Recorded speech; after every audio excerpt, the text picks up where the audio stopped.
Hey guys, I wanted to make a video on some mistakes that I did when I was cutting the body and adjusting ride height.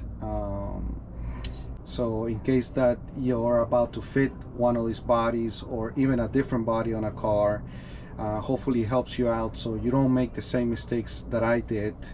And this could be, this could be something that could help somebody that's just getting started on the hobby or doing their first body, or maybe somebody that's done tons of bodies, but it can run into the same mistakes that I did. So first of all, I want to thank you guys, the guys that have been subscribing to the channel, the guys that have been watching my videos.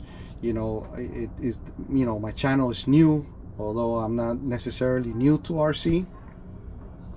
And I appreciate the engagement, the comments, the likes, and I'll continue to make these videos just because it's a hobby that I enjoy, and I think that there's a great community out there.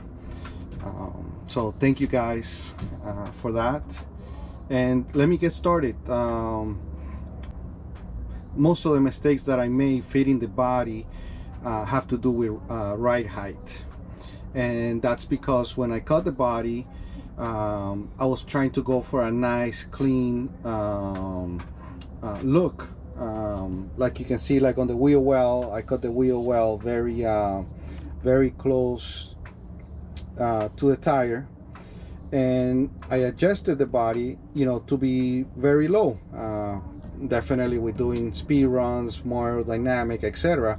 But what happened was that when you're braking or even when you're turning, the body's rubbing, and so then you have to adjust the body, or you have to raise the body so it stops rubbing the tire on the body.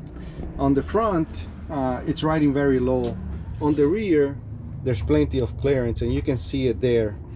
But what happened with that also is my biggest issue is on the front lip, where the way that I cut it for it to fit nice and flush and be very aerodynamic, it's also very very tight with the front splitter. But now I need to raise the body.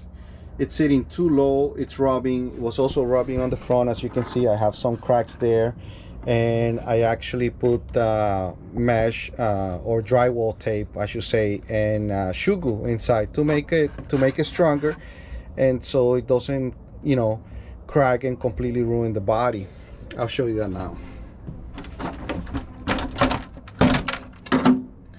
So as you can see there, they have shoe glue and drywall tape. So now I'm going to show you adjusting the body to the right height so the wheel doesn't rub inside. Then I have a clearance problem with the front lip.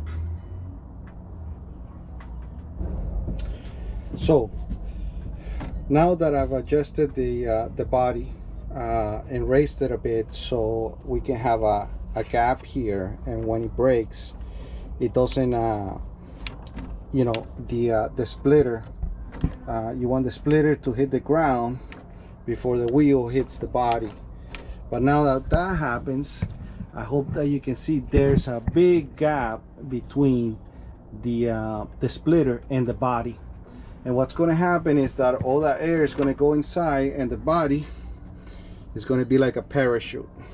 So this body, either I ride it very low like I had it, or definitely it's not going to work for speed runs anymore with the ride height. So the next body that I get, I definitely going to make sure that I leave a nice gap on the front and rear wheel, and cut the front lip accordingly. So if I have to raise the body, I definitely don't cut too much into the front lip where there's a big gap there, and definitely I hope that you can see it, because the air is going to get inside the car in between, and like I said, all it's going to do is cause the body to be like a parachute.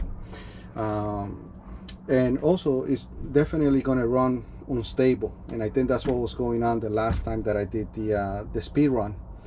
But with that said, we are still going to run this body with the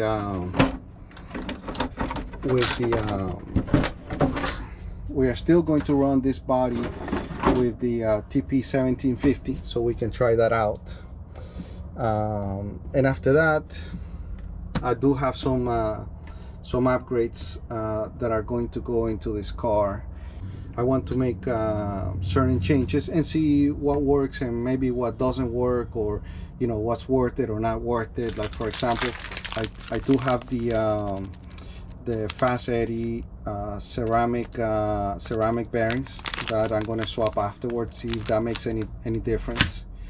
And after that, I'm going to start playing with the gearing, because I think that the car has a lot more than the 137, but I haven't started playing with the gearing. I wanted to, like I saw in the last video, I want to test this motor, and before I start playing with the gearing or start, you know, swapping out bearings, and see how it does. So hopefully we can get a speed run soon to test out the TP motor, and see if it gives us a little bit more speed, just motor wise. If not, we'll go back to a 1717 sensor, you know, and I'll tell you guys, you know, whether the motor's better, or we'll go back to the other motor, and then we'll start making changes like the bearings, the body, gearing, to see what works and what doesn't work. On the other hand, a little update, the limitless, I should start working on it soon.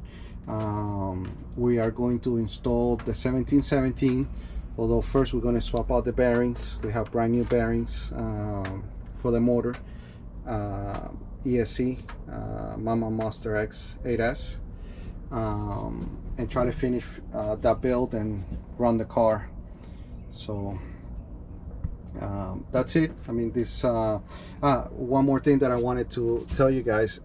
I was using the small body post, and of course it didn't go as high as this long post. That's why also when I cut the body, I was cutting the body sitting so low. So with that said, now I installed the longer body post on the front, and I'm able to adjust the body height a little bit higher.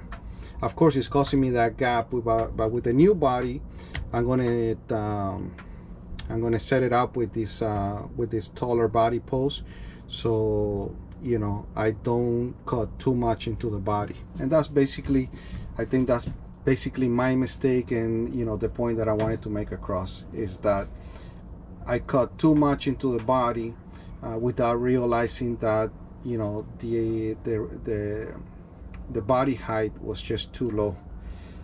But anyways, guys, hopefully this video helps somebody. That's it. So thanks for watching. Subscribe, comment if you have any questions or any comments. I love to get them and read them. I reply to all the comments you guys leave, and I appreciate the support. Take care, guys. Till next video.